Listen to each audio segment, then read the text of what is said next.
Filming. Hey, I'm Jonathan. I'm the Everyday Fitness Guru, and I'm here with another exercise for you to be able to do at home. This exercise is going to be an overhead or a shoulder press. So when I'm doing this exercise, I'm going to be working my shoulders, my elbows, and my wrist. Okay? As I do the exercise, a couple of things that I want you to understand. We have a couple of different ranges of or dimensions that we're able to move in. And so one of those dimensions is called the frontal dimension or the frontal plane.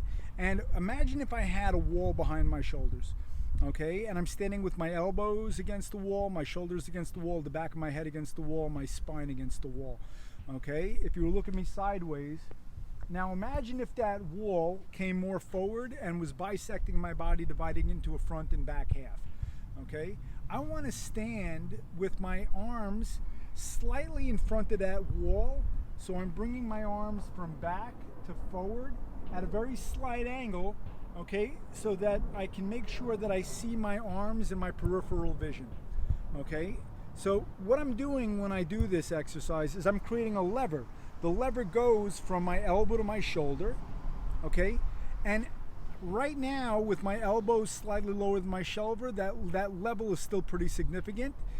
Over here at this angle, that lever is greatest, where the distance between my shoulder and my elbow is greatest.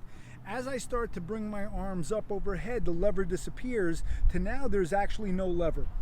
Okay, so any weight that I'd be holding in my hand at this angle is basically compressing through my arm bones and my shoulder joint, and there's no tension on the muscle until I start lowering my arm again. We have a streetcar going behind us. We're in beautiful New Orleans, so please disregard the little background noise. Okay, it's unavoidable, and it's part of what makes New Orleans kind of pretty. Okay, so when we do this exercise, again, it's compound in nature. It's going to hit a bunch of joints. We're going to add some resistance to our hands, and today I'm going to be using kettlebells. These are 10-pound kettlebells. I happen to have these in my home.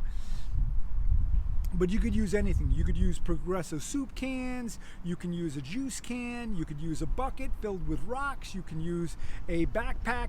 You have to be creative. Your body doesn't know the difference between a kettlebell, which is 10 pounds, and 10 pounds of books in a backpack. Okay, so I'm going to start this exercise again. My elbows are slightly forward. My feet are always going to be nice, good stance, about shoulder width apart.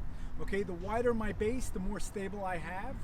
Okay, or the more stable I am. And I'm going to go nice and slow up from the A position, this is the A position, the beginning position, to the B position.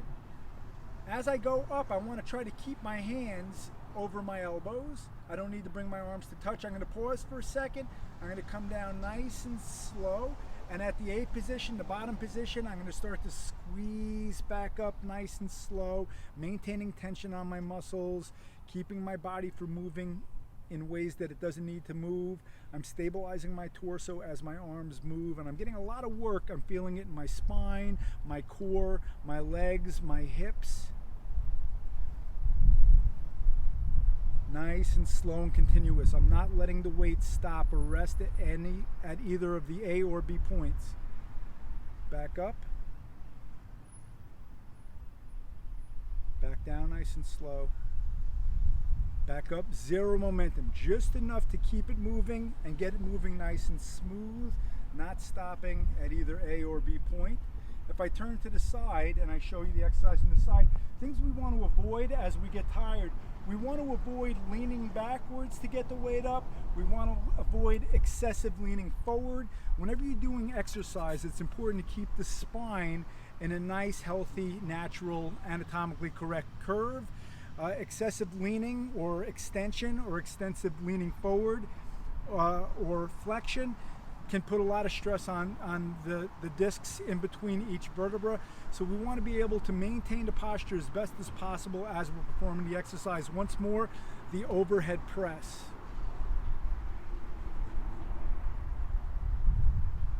As I'm moving, I'm making sure that my joints feel as if they're moving in a very natural and comfortable way. I don't feel any impingement. I don't feel any issue as I'm moving. And again, I'm going nice and slow so that if all of a sudden I do feel that something's incorrect, I can stop, cease, and move on to the next exercise.